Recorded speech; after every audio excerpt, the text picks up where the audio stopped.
To introduce tonight's speaker, Xi Van Fleet, a survivor of Mao's Cultural Revolution in China, and a reluctant yet passionate advocate for liberty, education, and the preservation of American ideals. Xi Van Fleet immigrated to the United States after living through one of the most tumultuous and oppressive periods in modern history, experiencing firsthand hard labor in the countryside during the course of her schooling. Her childhood experiences under Chinese communist rule have given her a unique and deeply personal perspective on the dangers of authoritarianism and ideological conformity.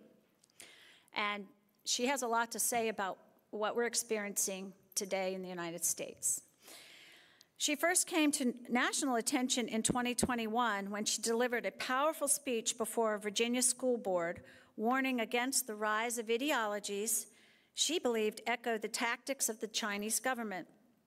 Since then, she has become a sought-after speaker, author, and voice for those concerned about the direction of education, free speech, and cultural shifts in the United States, which threaten to undermine the America she now calls home. And I'm actually also proud to call her my friend. She's amazing. Xi is also the author of the acclaimed book, Mao's America, A Survivor's Warning, in which she draws direct parallels between her experiences in communist China and contemporary movements in the West. Her message is a deeply human call to recognize the value of freedom, to learn from history, and to stand firm in defense of truth. She is a modern-day Paul Revere, so we're so glad you're here to listen to her. And please share with anyone you know the live stream, and we have books up here, and I will vouch for that book as a page-turner.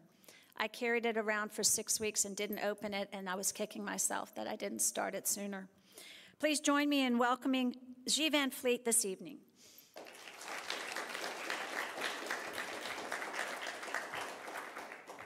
And thank you so much. Thank you so much for this unbelievable opportunity to speak at Jefferson's University. He means so much for me, and I'm sure for every one of you.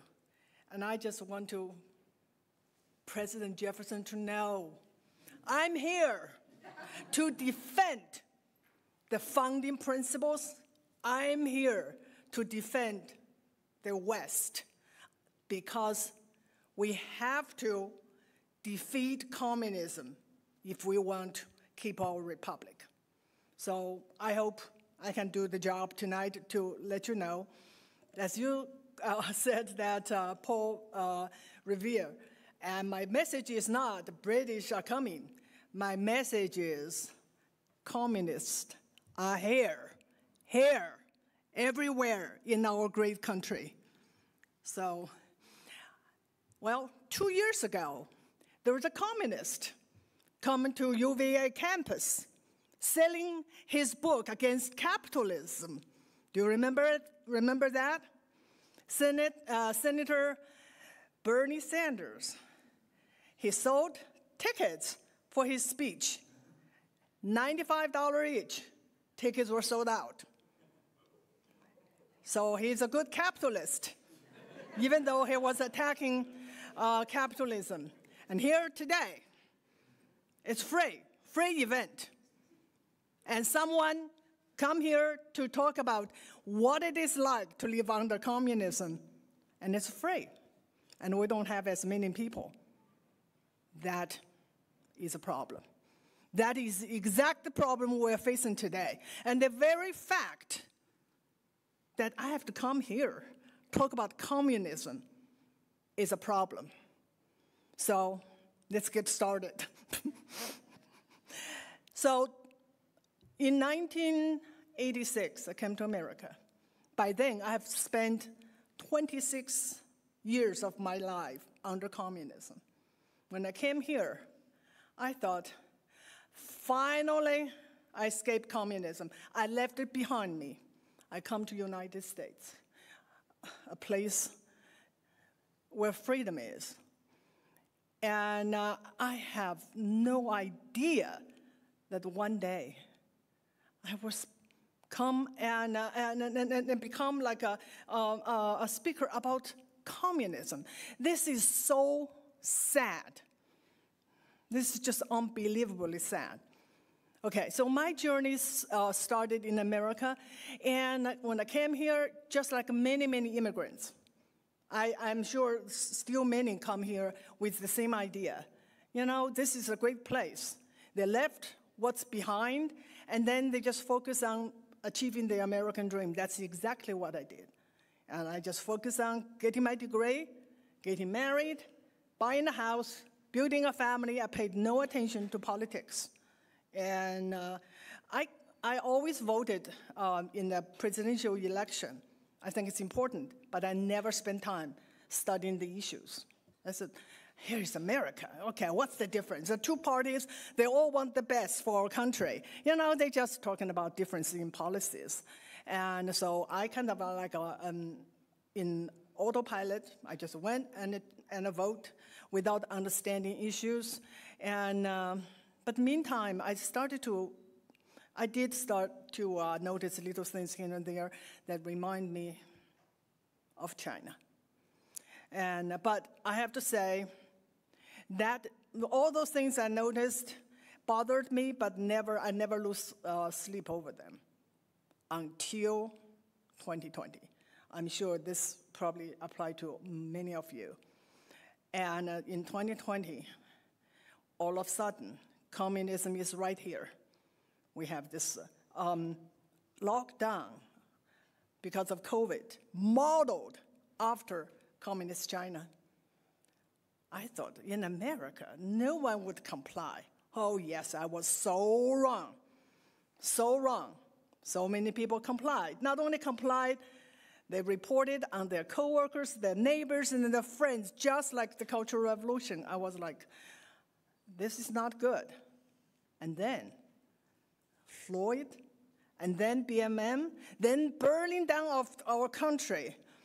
I said, this is really Cultural Revolution replay, the one that I experienced when I was a schoolgirl. So I was like one of those typical Asian or Chinese immigrant. We're quiet, we're shy. Yeah, I never spoke publicly, never thought I would one day do that. And so, most time apolitical. But 2020 changed everything. So I said, I cannot sit aside and just be an observer. I have to do something. I don't know what to do, but I just have to do something. So I joined the Loudoun County Republican Committee, and later Loudoun County Republic Women's Club. First time, more than 30-some years in America, I got involved. But I still did not know what to do. At that time, I thought I would just get involved with election, and I want to volunteer, and so I become precinct captain. But I still think it's not enough. I want to do more. And then one day I got an email from the Republican Women's Club urging us to go to school board. So I said, okay, I do that. So never spoke publicly. And so I signed up. My time is up. I was like, okay. I was so scared. Fortunately, back then, we are required to have the mask, and you can see my my video. And I thought that was helpful, yeah, yeah, to hide myself. So I went there, and we only have 1 minute, and I just really said it very, very fast, and I spared like I don't know 3 or 4 minutes. So I did my job. And so I went home. Actually, I left the meeting because I was working, and I still have to go back and make up my time. I had no idea it went viral. Actually, the following day, I listened to Charlie Kirk all the time. I heard myself playing on his podcast, and then more, and then Fox News called. I just had no idea. And actually, I said, what? What's the big deal? Everybody knew Cultural Revolution in China. Everybody knew what I'm talking about. Nope. I found out quickly. Very few people know. And mostly the people that applaud me in that packed Loudoun County School Board meeting, probably the first time heard it. I had no idea. This is the sad situation. And so that was a turning point for me. So I decided this is what I'm going to do.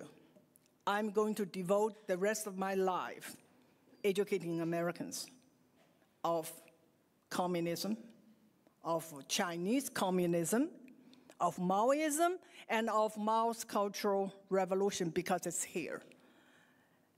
And I was thinking, 2019, I was thinking about, start to think about retirement. Nope, nope. I will do this the rest of my life to educate Americans about communism. And because America is so precious, we have to save it. So where the problem came from, why the people don't know about the Cultural Revolution in China, I thought that was very odd. Now I know. Now you all know. Why? The problem is right here, because we lost control of our educational system. We lost control, especially of the academia. And it's not today, it's not yesterday.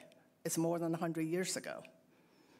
Little by little by little.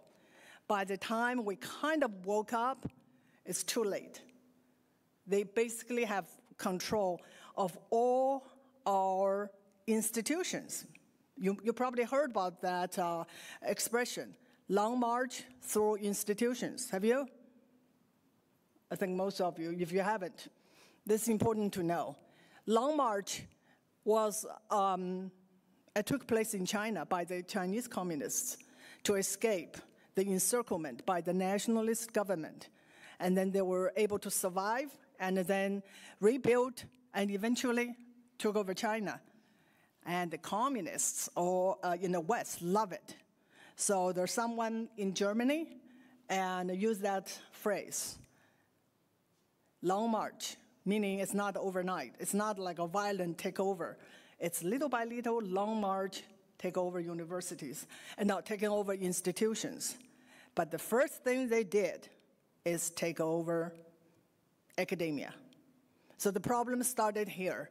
And so now we lost everything. You know, you look at the media, look at Hollywood, look at political parties, government, military, they're all taken by the, pretty much falling into the hands of Marxists. But it all started in universities because those people were trained by the Marxists. And so here's a sad story. So many people like me come from China. We escape communism, we come here, embrace freedom, and we send our kids to college, and they came back Marxists, communists. And this happened to so many of us. It is so heartbreaking, and I have deep resentment, but that doesn't help.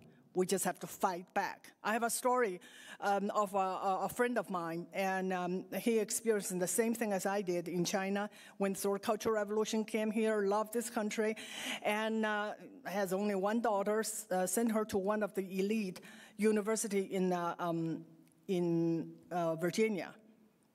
She went in, a conservative, came out a communist, and she told her parents, she's not going to find any jobs because she doesn't want to contribute to capitalism. So she stays home. And then she doesn't want to work for the government because government was evil. So she also brought in someone, a friend of hers, needs some help.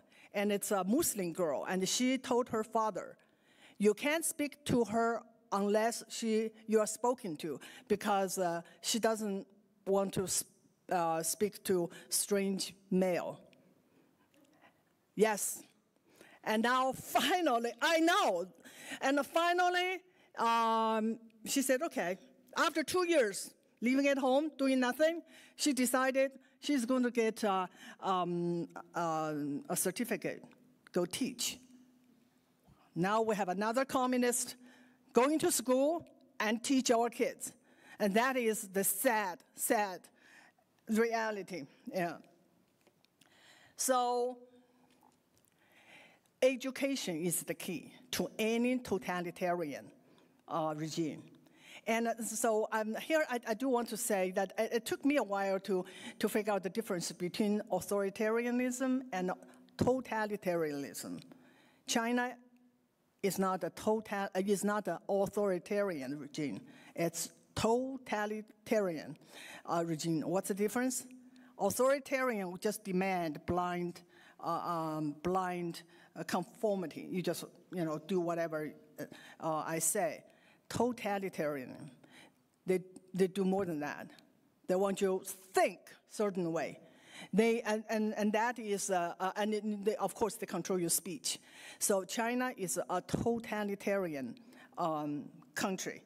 So they know the importance of education. So now I'm going to tell you a little bit of what they did to control their education system in order to control people's mind, including mine. So they took over China in 1949 with a lot of help of the communists here in America. And that is the topic of my next book. When you read it, you will say, oh my God, exactly. But anyway, today we're just focused on China. So among the first things they did is take over the educational system. Do you know that China's old educational system was built on Anglo-American educational system? In the 1800s, started in the mid-1800s, a lot of missionaries went to China, and a lot of Americans. They were the ones who really helped China to have schools and universities that will come from the West, and it's all built on the Anglo or American way of education. The first thing they did is that has to be all destroyed and replaced by the Soviet model. And then all the teachers have to be re-educated. Yes, that word existed a long time ago, and it's called through something called thought reform. Everyone have to reprogram their thinking, their brain, in order to think correctly according to the party line. So they have to go through that. And it's very, very serious. It's not something you go or have a meeting. It's everyone has to require to read certain material and pass the examination, and they would sometimes just come and check your notes. Make sure you are not going through the motions. They did that from elementary to college. Everyone has to do that. And then when that's done, the next thing is textbook. Everything has to be redone. And one of the things that they paid most attention to is history. History book. So history book was rewritten, and that's the history I learned when I was in China. So they did all this. Fast forward, 1966, that is the beginning of the Cultural Revolution. By then, they have 17 years of indoctrinate children.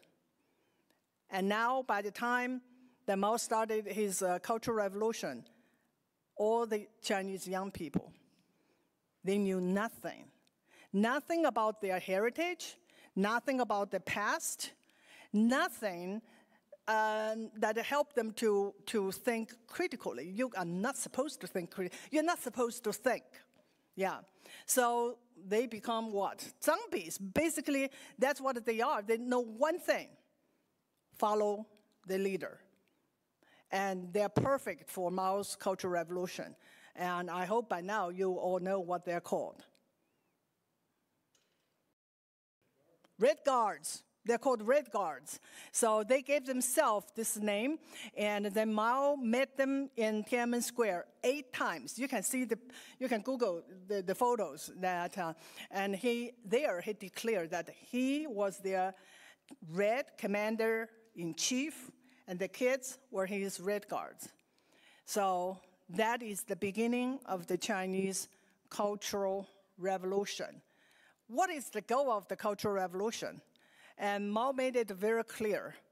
China was in dire situation. There are people within the government, within the party, they're going to derail our revolution. They're going to take us back to capitalism.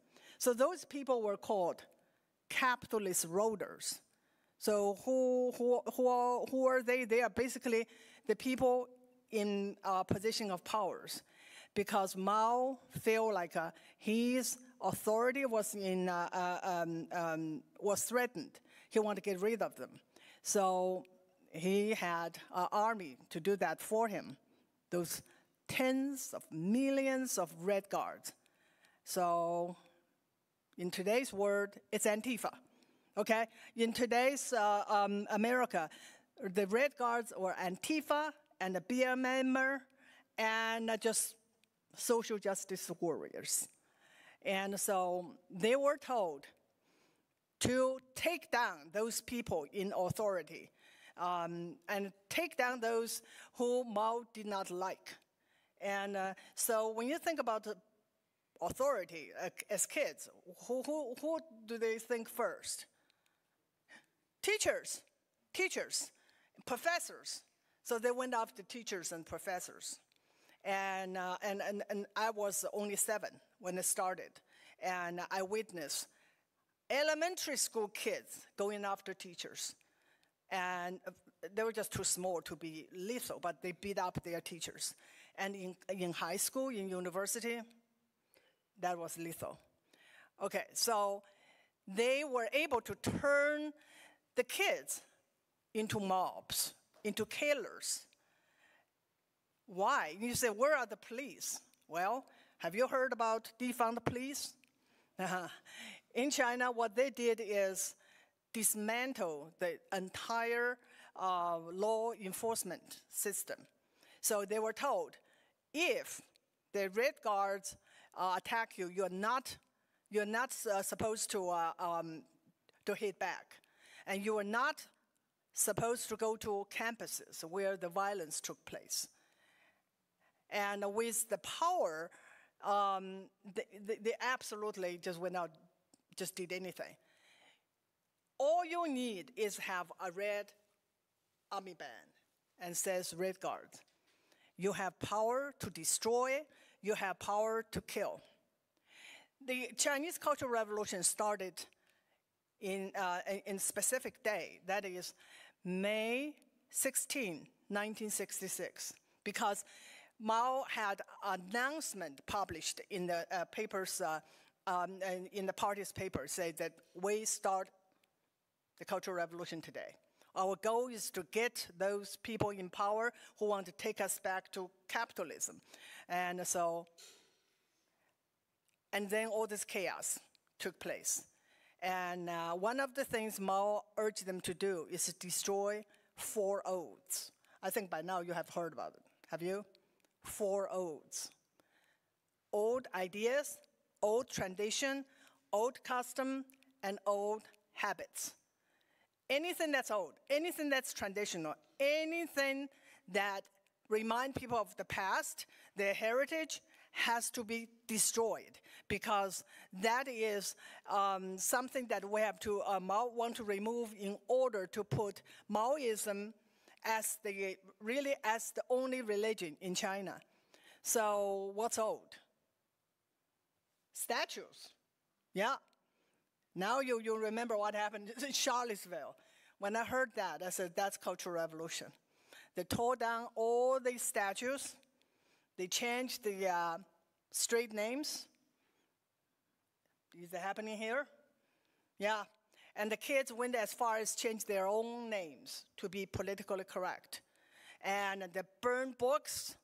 And after they destroy everything in the public, they said, we have to go after the 4 O's in hidden places. That means people's homes. And I saw that. It's just absolutely terrifying. They went to people's homes. They get anything that they think is old, even just personal belongings such as old photos. They all took it out, burned, and smashed it, and antique, anything. They had that power. Actually, someone I know, they said that one day there was a bunch of neighborhood boys. Neighborhood, that means the kids they know. As young as, I don't know, 8, 12, they came to their house. They went door to door to door. And then they tried to get something old. They couldn't. And so what they did, they cut off his sister's hair. Why? Just because they could. Just because they could, because they had that power. When people, those are little kids. Well, some are college kids, but they're kids. No one can stop them. No one dare to stop them. Why? Because Mao backed them up. And same thing here. Why can't we just stop those violent mobs? Someone has been backing them up. So they destroyed all the 4 O's, whatever they call it. And that's not enough. So just as I said, the revolution started in May 16th. On August 5th, that's hardly 3 months, the first killing took place. It took place where? Girls' high school. And by a bunch of girls, so don't ever underestimate. The most violent ones sometimes were so seemingly the weaker ones. So bunch of girls in the most elite high school, girls' high school in China, took the principal and denounced her through the struggle session. Have you heard this term, struggle session? If you haven't, time to catch up, because this become part of the American vocabulary. Struggle session is put someone in public space, sometimes online, to denounce you, humiliate you. So they did that and beat her up, tortured her, and killed her. So that's how fast things are going. Less than 3 months, from verbal abuse to destroy properties to killing. And don't ever tell me, oh, that's only China, it can never happen here. I say all the steps happening here except the final step. So it's here. Don't ever discount that, because the things I thought never happened here is happening. Anyway, actually, they were kind of scared. They did not know what to do because they killed the principal. So they reported to the so-called Cultural Revolution Committee. No response. After that, mass violence swept through China. There was no one principal in China escaped beating. Not one. Many teachers were killed. After teachers were killed, what they did? Everyone else. And so in the August of that year, 1966, the Red Guards killed 1,700 people, as old as 80-something, as young as 3. No consequences, absolutely no consequences, not even today. The teacher, the principal I told you about, her husband he just died recently, the rest of his time trying to get justice for his wife, nothing.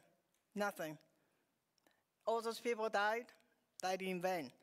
So, in the end of the Cultural Revolution, 20 million people lost their lives. That is the Chinese Cultural Revolution. And so I just want to go back and talk a little bit how we got there. How did we turn those young people, especially those girls, into killers? Well, indoctrination, of course. The first thing is rewrite history and then teach the kids fake history.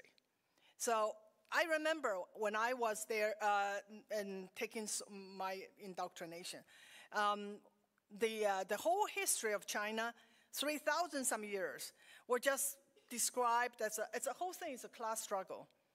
The class struggle, have you heard of that? Yeah, you heard that, right? Class struggle between what? The oppressed and the oppressors. Have you heard that? Those are the vocabulary that I grew up with. So the peasants, rose up against the oppressors, the rulers, and then it's just like it's going on and then going on, and never really successful because what? Because they did not have the leadership of communists. Until the communists came along, then their revolution succeeded. Yeah, they overthrew the oppressors. Now the oppressed become the master of the new China. That's what we're told. So we have a dividing line. Old China and New China. Old China is before 1949, and New China is after. Old China was evil. New China was wonderful. And absolutely, I believe it. How couldn't I believe? Because I knew nothing. Everything was controlled. The information was controlled. It told us that the poor people, the oppressed people in the United States were starving. I believe it. And so that's what we have no reference. We just don't have anything knowledge about our real heritage. Okay, that's not enough. That's only the beginning. So you know that before was bad, now it's good. And then they have to divide us. And that is something I think you all by now is very familiar with. The only problem is in China, we all look alike. So what do? Class.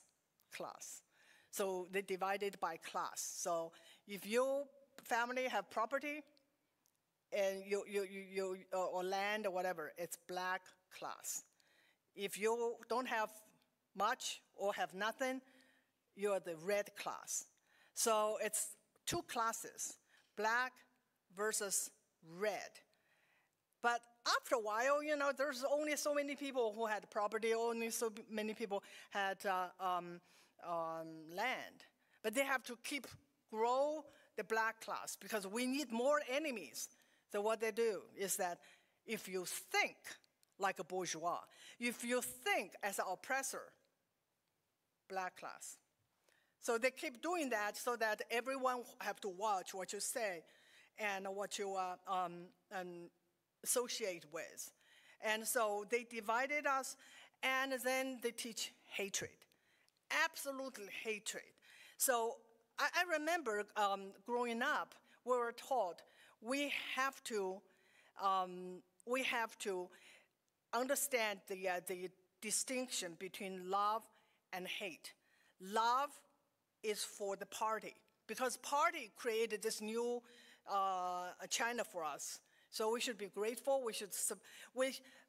I never heard my parents use the word love about me, about my siblings. It's always preserved for the party, for Chairman Mao. But that's not enough. You have to hate.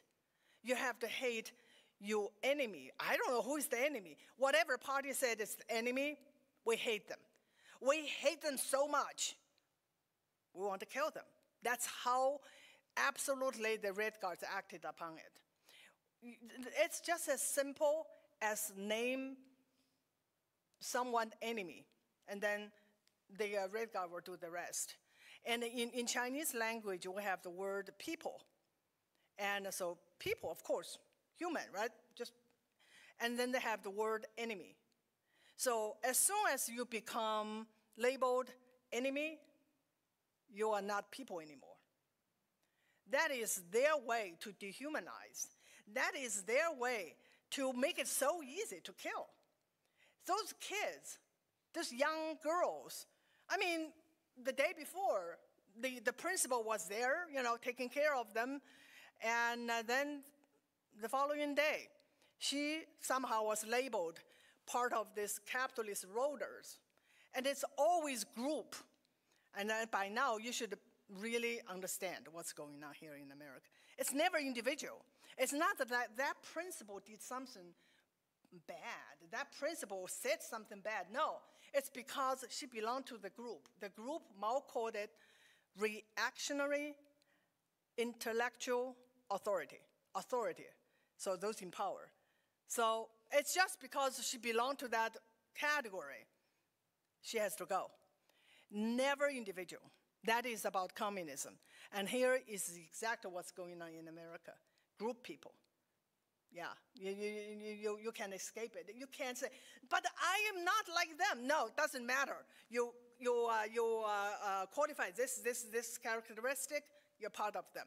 And either you are enemy or you are friends of the revolution. So that's how they can make violence possible. Absolutely, those kids, they are not monsters. You can't say they're monsters.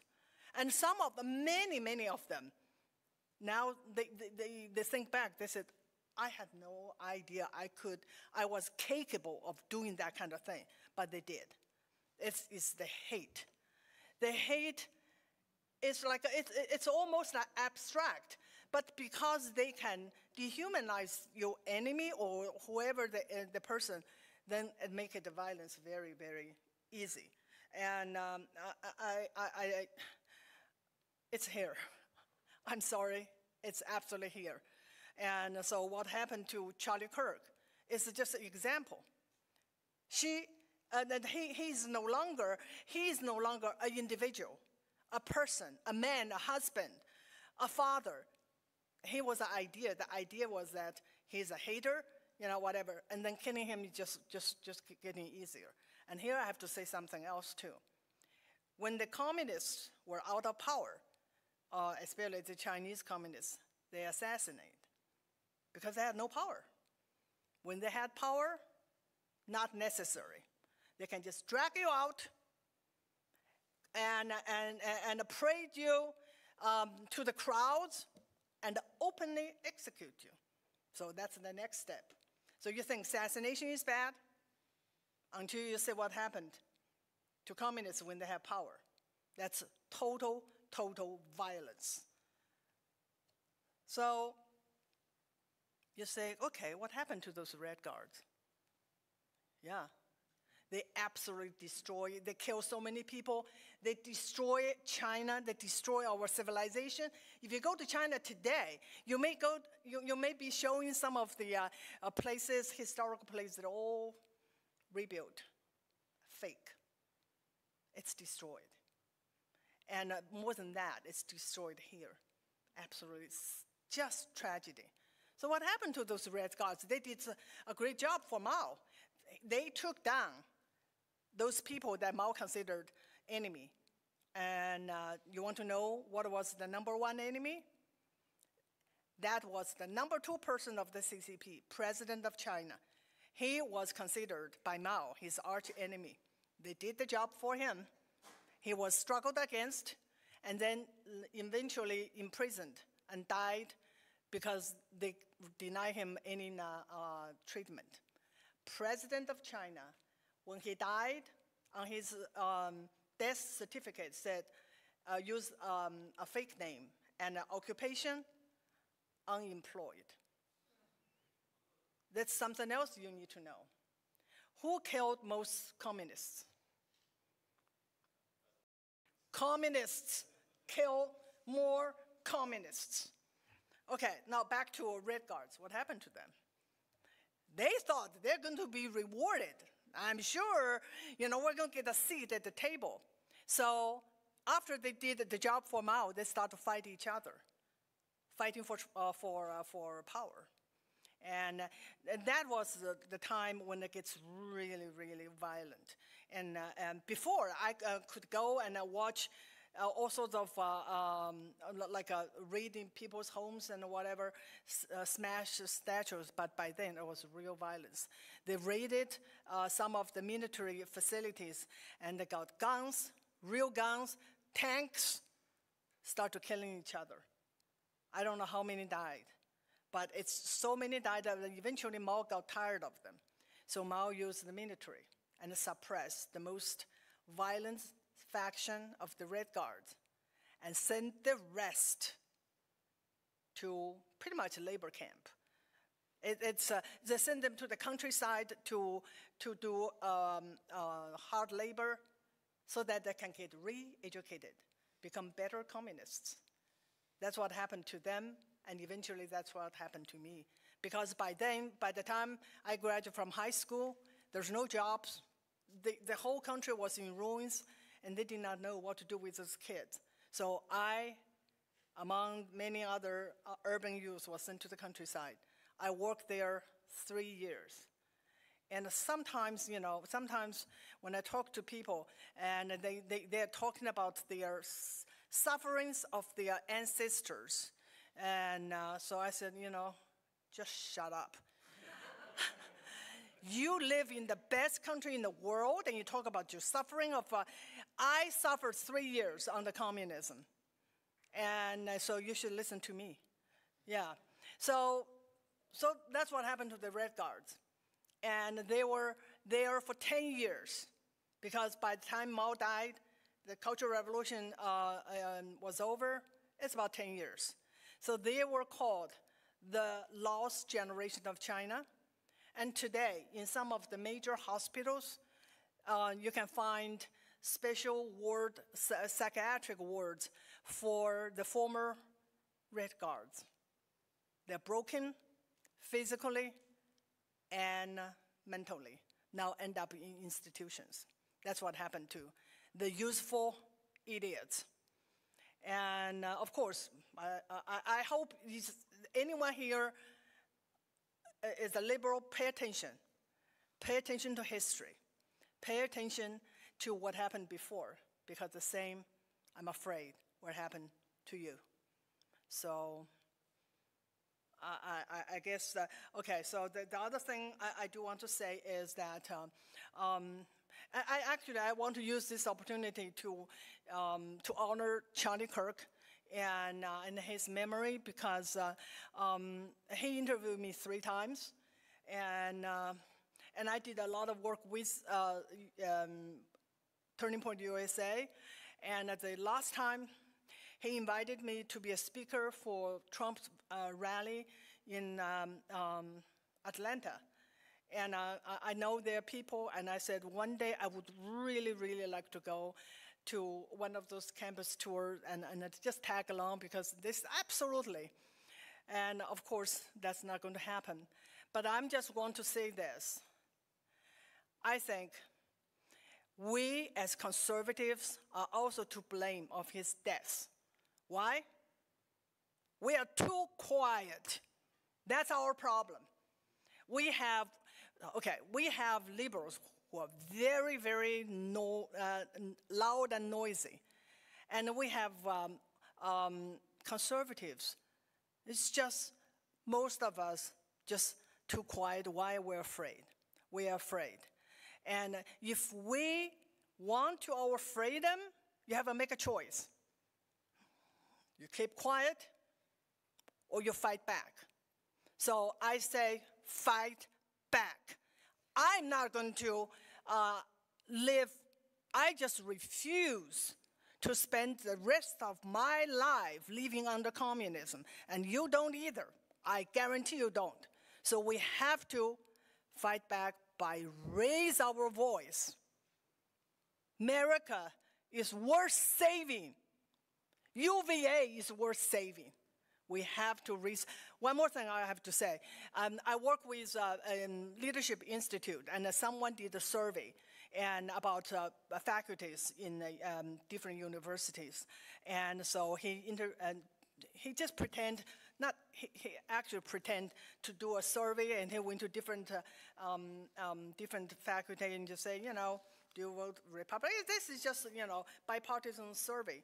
And of course, 99 said, or not 99, probably 95 said, oh, okay, Democrats. And someone said, I'm the only one. I vote conservative. And then he found another one, said, I'm the only one, I'm afraid, on campus. No, they're more than what you think, but they are quiet. That is our problem. So while we have to honor Charlie Kirk by raising our voice, so that his voice is not a lone voice out there, and they can't kill all of us. They just can't. So with that, thank you.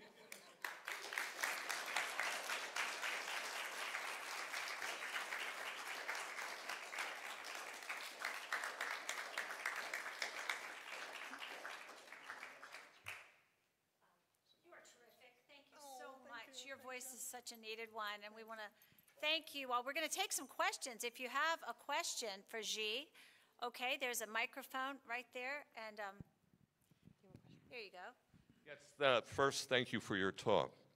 But I must say, I think your views on American academia is very exaggerated. I worked at colleges for 25 years, the typical colleges, state colleges. I saw as many conservative as liberal professors. I saw more students turn conservative than what you say Marxist. I ran free speech forums where not as good as Charlie Kirk, but I invited people from all different sides to ask questions. So I think your perspective is very limited. Second, if anything, you could say what Trump is doing has the potential of becoming more like Mao's Cultural Revolution, just like what they did here with the university president. You can't have demonstrations on college campuses anymore because of what may happen. I think that is what we have to watch out for. Say it again about Trump. Yes, I think if anything, Trump's, the way it seems, what he's doing with college campuses and taking away funding and threatening people is more like the Mao's Cultural Revolution. False. Totally false. Okay. That's what I believe. Okay, you know, this is what about the debate. Okay. So first of all, here's our challenge. A lot of people have no idea what Marxism is. Have no idea. Even conservatives. I would say a lot of conservatives have no understanding of communism, of Marxism. And so as a nation, our worldview has changed so much that it's no longer biblical, because it used to be. Now, you don't even know, when you look through this lens that is increasingly Marxism. And so this is what I say. People don't know. That I know because I've seen that before. And so funding for what? For Marxism? I say yes, defunct. I would say defunct. Because a lot of the programs, the teaching from universities is where we're today, is the reason where we're today. And absolutely should hold them accountable. And Mao and Trump, that is just absolutely absurd comparison. Sorry. Yeah. And so before, I would say this, and I said to many people, Trump is the first US president who understands communism, the first. And he understands that university is the problem. Thank you again for your talk. Thank you. And I've been cautioned against just reading documents about communism by communists or Maoists in order to understand it. Where else could I get information? What else could I study to understand what's going on? Yeah, this is a common problem with scholars and academia, in academia. They would read Mao's works, primary source, right? Primary source. Mao said this and this and this, and then say that's what it is. It's not. What Mao said and what Mao did, there is like 1,000 miles in between. And so I would say history. You got to have the primary source of history rather than what the great leader had said. Because the great leader, like the great leaders here, they say beautiful things. And that's something else I would really, really want to warn people. Communists never sound nasty. Communism sounds really good. That's why they can trick so many people into it. And in China, it's when the communists took over, a majority of the Chinese supported because it sounds so good. Because we're going to have equity. We're going to have freedom. We're going to have all those things. And that's not what happened. So that's why it's so deceptive and attractive. Thank you. Thank you.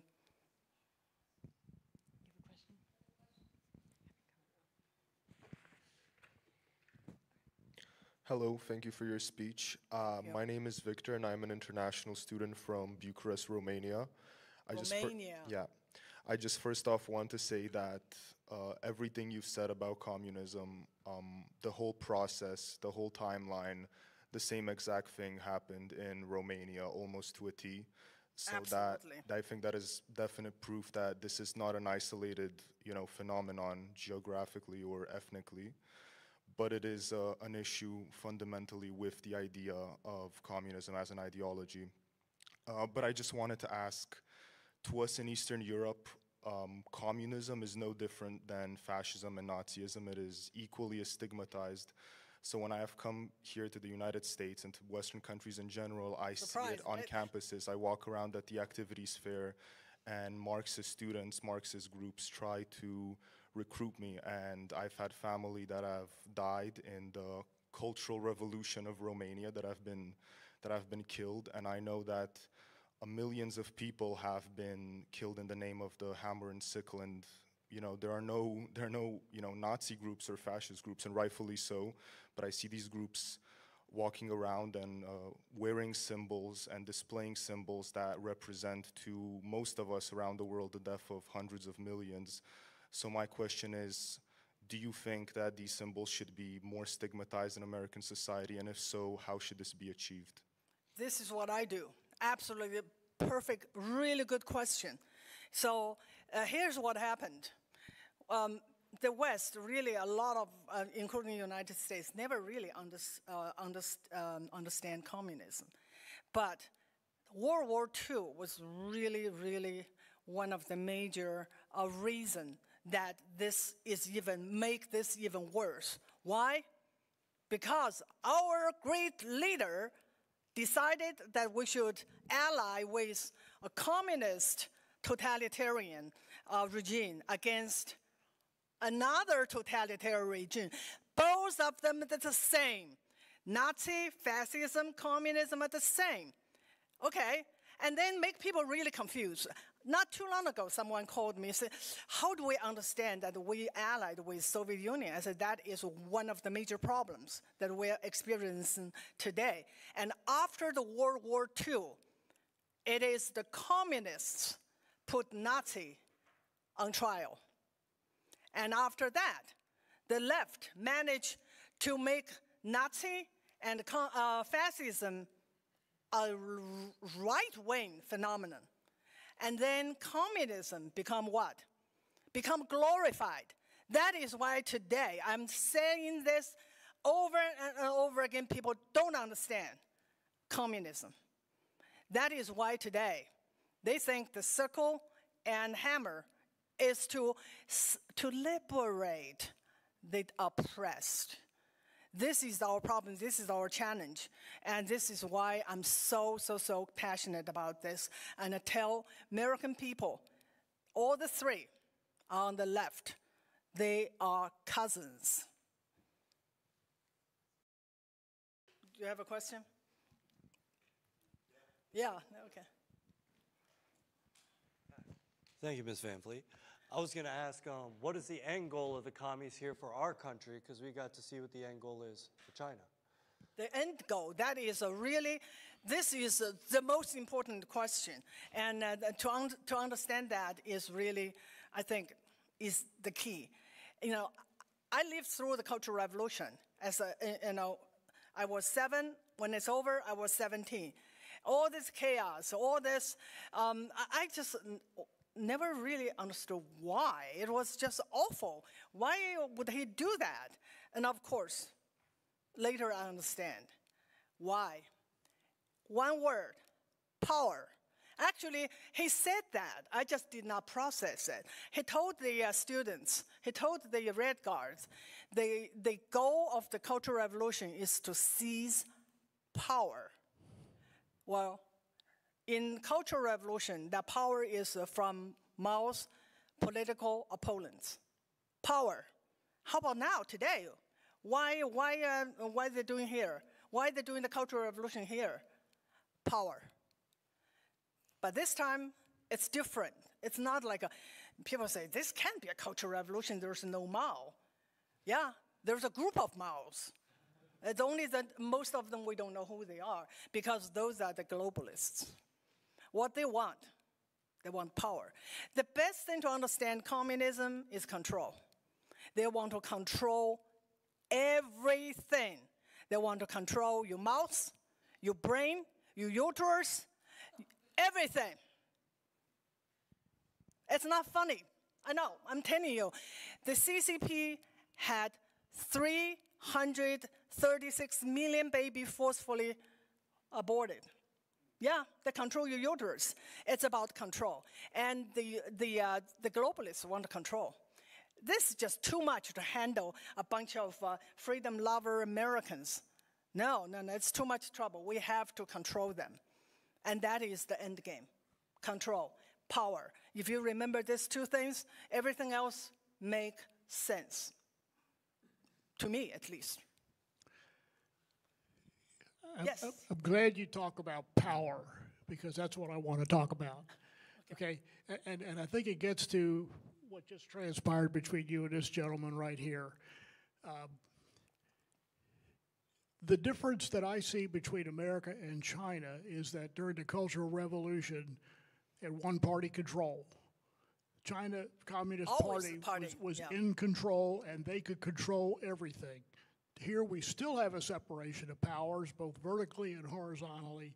And that's a problem. You and this gentleman right here are Exhibit A for the antidote to exactly what you're talking about, which is the concentration of power. But my question is, given the ideas of communism and socialism and all the things you're talking about, if America ever gets to the point where we have a Caesar arise out of the milieu of American politics and wants to take absolute power, is it going to come from the right or the left?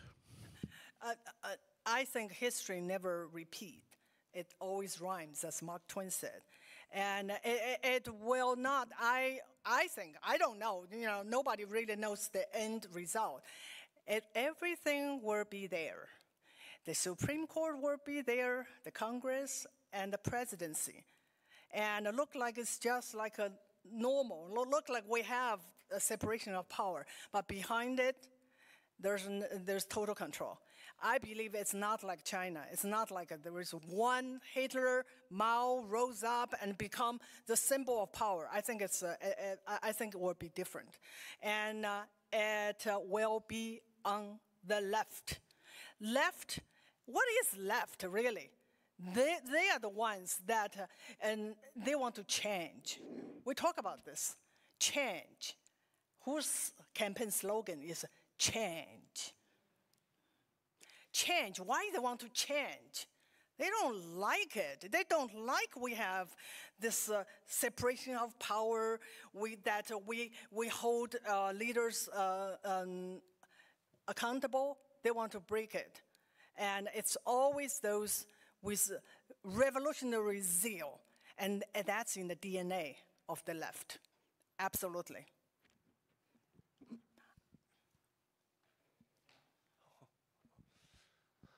Hi, my name is Michael, and I'm actually an exchange student here from New Zealand. From New Zealand? Yeah, and I just want to say to actually everyone here that what you said actually reflects exactly what my parents told me, because my family came from exactly the same regime. Yeah. But I just think it's remarkable that you're able to speak up and tell America and tell the world, the story of communism. I think my background makes me more informed about Marxism and communism, but like when I look around on campus, I'm like, oh dear. Look around. Like, yeah, people have no clue. And my question is actually it's regarding higher education, because it doesn't matter if it's in the US or New Zealand. When I go into a college campus, it's like, dear, this is crazy. Like the kind of indoctrination that they're doing to people. Like in Harvard, one of the top universities, like a third of the students think that violence is, it's okay. And so my question is actually, what do you think should be higher education's purpose for us? Like, what do you have?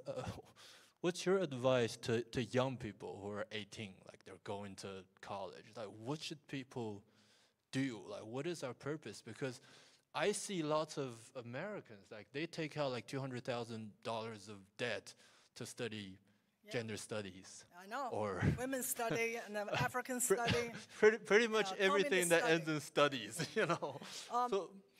So for conservatives, what do you have as an advice for people? Like, what is our goal? What are we trying to achieve in higher education?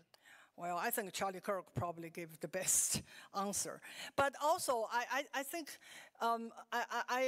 it's great to go to college, and it's great to study in university like this, but not anymore, because they no longer teach the traditional, the best that West has produced, and they make it an indoctrination camp, and the people who borrow all that money and get into debt and go out and can't find a job, aren't they angry? Yes, perfect revolutionaries. Perfect revolutionary materials, get them all involved and then demonstrate and then burn down the system. Yeah, that is the challenge. In China, the same way. Now they have, everyone should go to college. They have college left and right, and people get into debt, and they have no jobs. So it's the same thing. It's really a trap. I think, of course, engineering and then there are certain things that you have to learn through college and university. Gender study, and there's study about angry white man. Yeah, go borrow $100,000 and study that, and come out angry and jobless, and that's exactly what they want.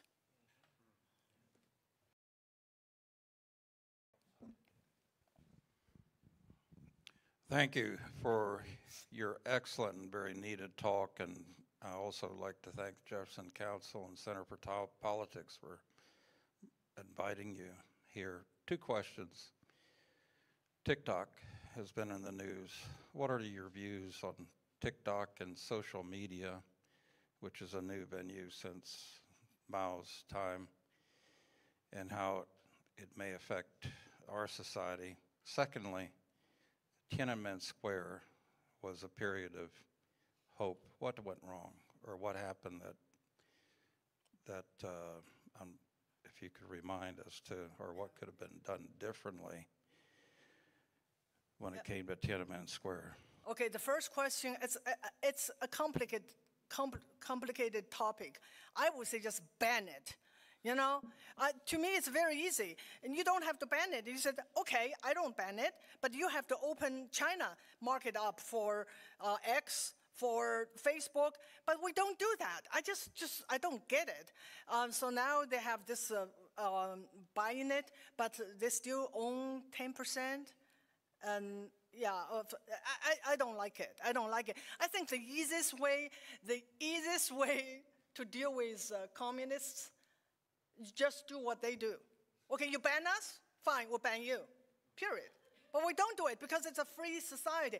That's why free society is so vulnerable when the communists, when you're dealing with communists. Yeah, that is something we just have to deal with. I don't know. I'm not happy, and I think that whole thing should be banned. But now I sound like a totalitarian list, right? Yeah, but that's the tough thing when you deal with communists.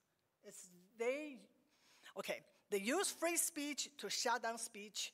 They use freedom to shut down your freedom. And they have been doing it and very successful. So Tiananmen Square, okay, massacre. And so everyone should see that is natural. That is how communists deal with the dissidents. And so the problem is that our reaction, and then basically Bush, yeah, and that is one of the, okay. China was really going down the dogs. And so it was just like in ruins and just crisis everywhere by the time that Nixon came along. And Mao was just absolutely lost everything, even his successors. If you know that story, his successors turned out to be, supposedly is going to assassinate him, I don't know. And then he escaped to Soviet Union and his plane was shut down. Lin Biao. Okay, so the economy was in ruins, and the party was so dismantled. His successor, hand-picked successor, was betraying him, gone. And then Nixon came along, saved China. Okay, saved the CCP. And then the second time is when China showed to the whole world what they really are. Before they killed 80 million of us behind the Iron Curtain. You have an excuse. We don't know. We haven't seen it. Do you have any picture? You prove? But Tiananmen Square, it was on live TV. Everyone saw it. And what did Trump? What did Bush do? Well, we have to have stability. And China is important because we have to help them to become a democracy. So who to blame? Us. That's my answer. Us. I'm sorry. Yeah. Is that okay? Okay. Thank you. Hi, G. Hi. I know that so many people are grateful to have your voice. My question is simply, of the founding principles of the United States, is there one in particular that you think is important to bring to bear against what's happened and what's coming? Let's just say one, because I can't talk about it. Yeah, just one. Let me pick one. Just yeah. one. That is the most important to me, that our rights are from our Creator. This is so profound. That is our rights. No one can take it away because it's not from the government. It's not from the rulers. This is so revolutionary. Of course, this is deeply embedded in Christianity. But recently, I heard people talking, this right-wing extremists, they're crazy. They think their rights is from their Creator. Our senator, Tim Kaine. And also there is another, I heard earlier last year, a journalist. Those right-wing, they're really extreme. They dare to think it's from their God. And to me, this makes the difference between America and communism. Communism, we don't have rights. Whatever we're allowed to do is from the state. It can take away any time. And that's set us apart. I think if one thing, that is it, I think. Thank you. Thank you.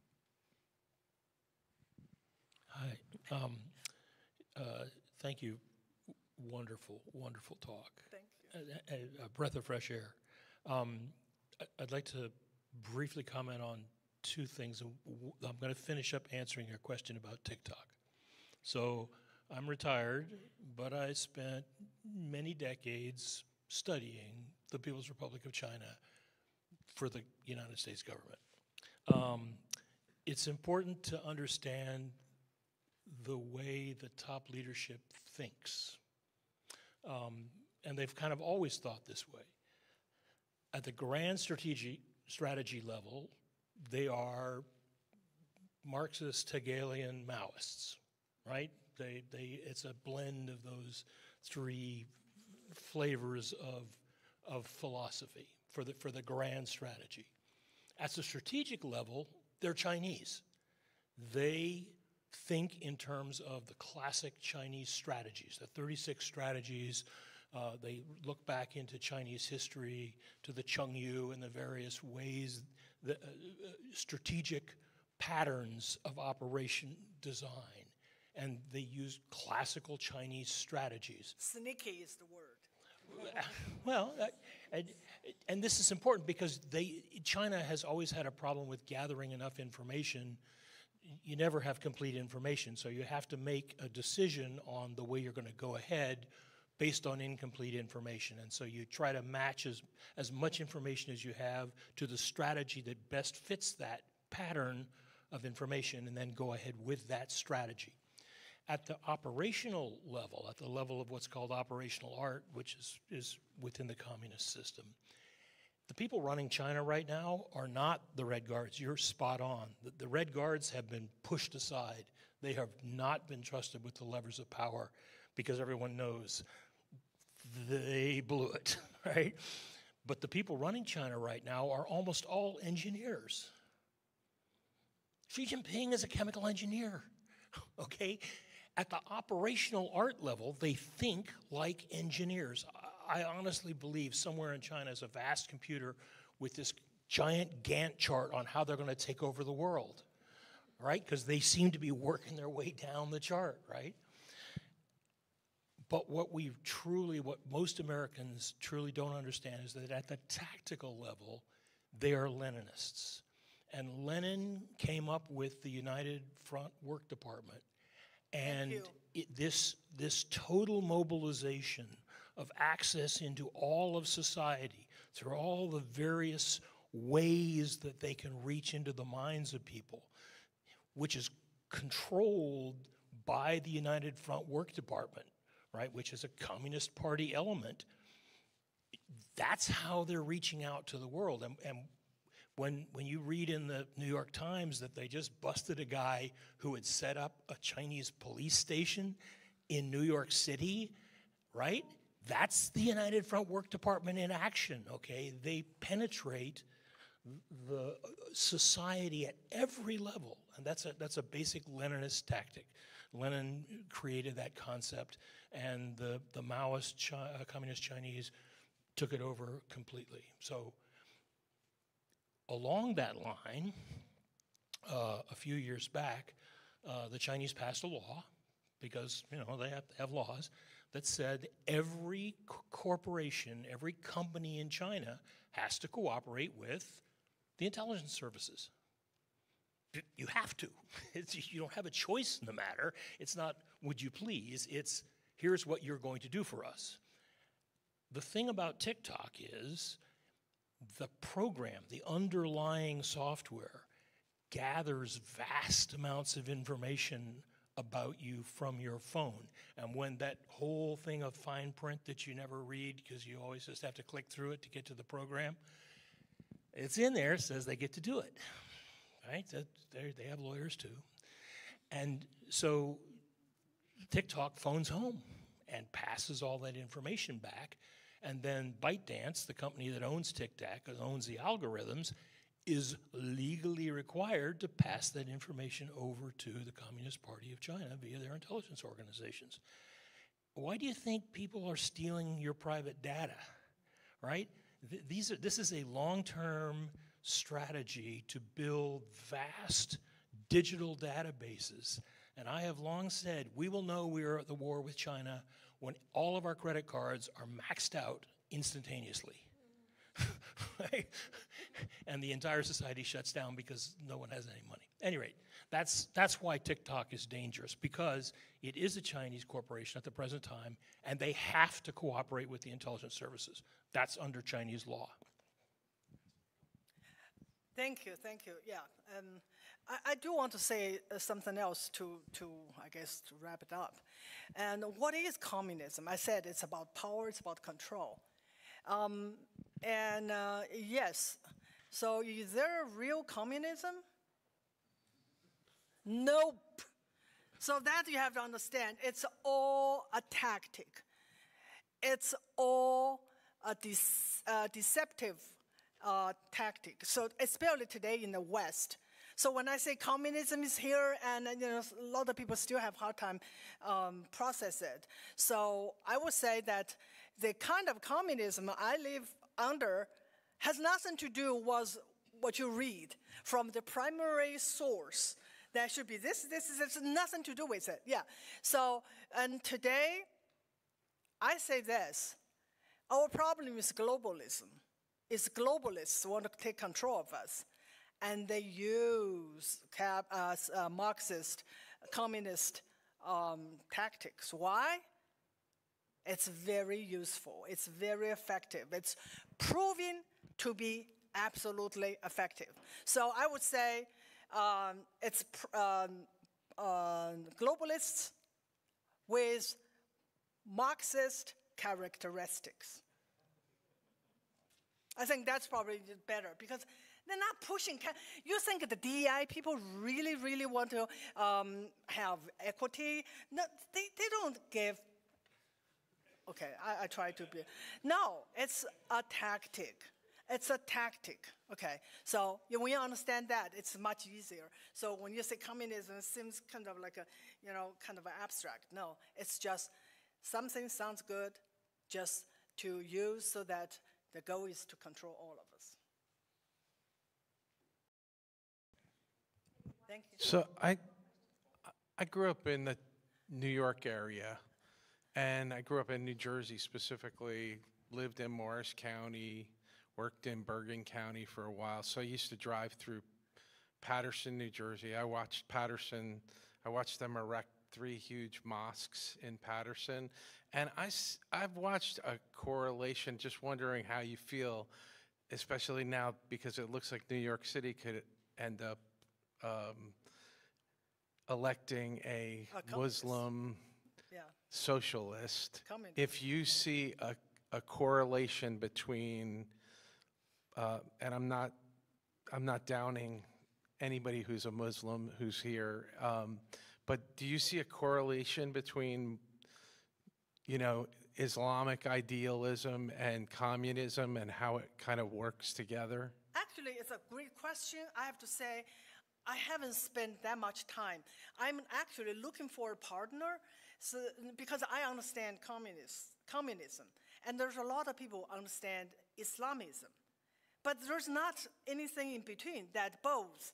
Actually, I'm working on it, and I did talk to some people that I believe they know Islamism better than I. So here's what I think, and I believe this is absolutely true. Okay, so Marxism and Islamism, they don't get along. They absolutely don't get along.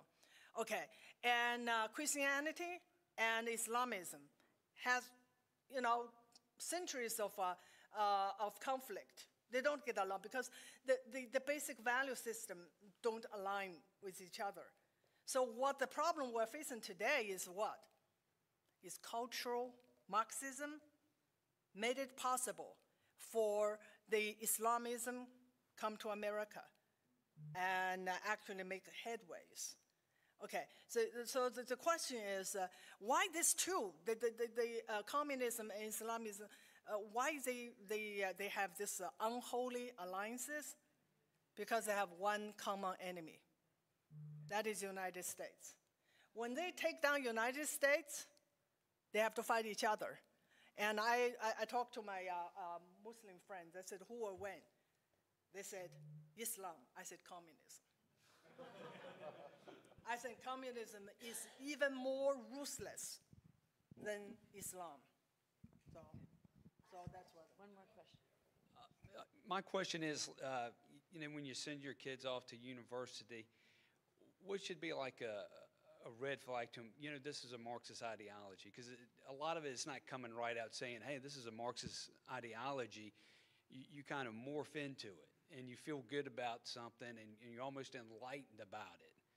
How can you get them to think, hey, this is something completely different than our capitalistic system?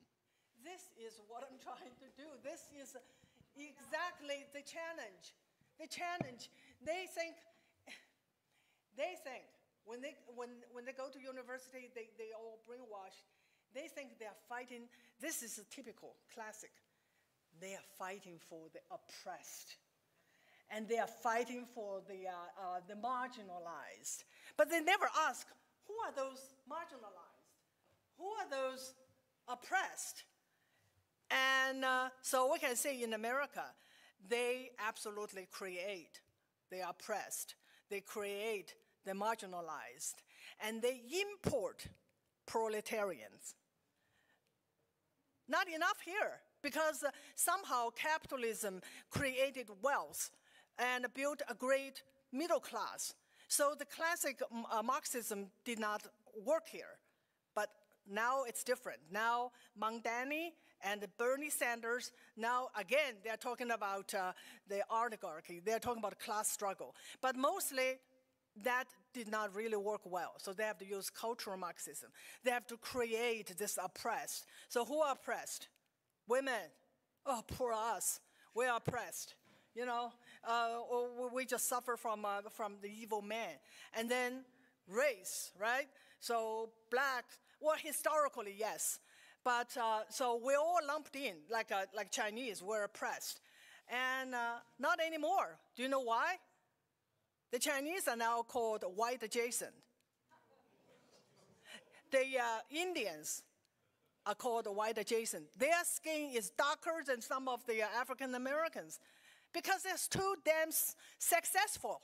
That's the problem. So that's what they just have to create more of this oppressed group. And of course, the latest is trans. You don't even have to. Trans is a lot of trouble. You have to go through transition. You just call yourself queer. That's enough. You become oppressed.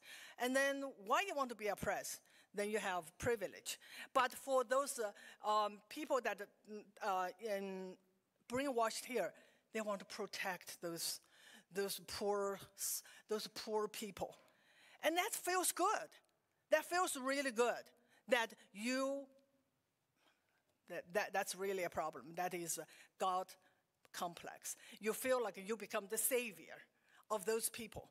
And you're fighting for those people. And the worst offenses are the white liberals, white female liberals. I just call them out, absolutely. They want to protect all those people. And then because they do that, the more and more people want to be victims. And I have to tell you this sad reality. A lot of Chinese came here just like me, lived through communism, lived through the brutal regime, and then come here. And all of a sudden, they don't recognize communism here. They don't. They absolutely don't. They understand the communism over there, but when they come here, and they can't seem to recognize because now they have a different face. And also, those people tell them, you are oppressed. And you're oppressed by who? By those white supremacists. And we will help you. And we'll protect you. You vote for us. And that is so powerful. So many Chinese. Sometimes I say, when I say Chinese from mainland China, about 80% of them vote for Democrats. Because it feels good to be protected by your savior. And they forgot what they experienced. Mao and CCP were supposedly our savior. They starved us to death. 80 million of us, 50 million of us starved to death. And then a lot of them lost lives through their brutal dictatorship. They forget. They come here, yeah, they vote for Democrats. And a lot of them, especially in New York City, they want one story, and then that's it. In the early 90s, I went to New York City with my friend, and they have a friend from China, so we visited his place. He was so excited to show us. The house is on Section 8, something paid for, and we have footsteps. We have everything. It's just so wonderful. I was like, you come here for free peace? You can come here and achieve your own American dreams? They love it. And that is the problem. So when you have a party who want to protect people, who want to give them free peace, yeah, that's very powerful. A lot of people fall for it, including the victims of communism from China. That's how bad things are. Thank you, Steve. You were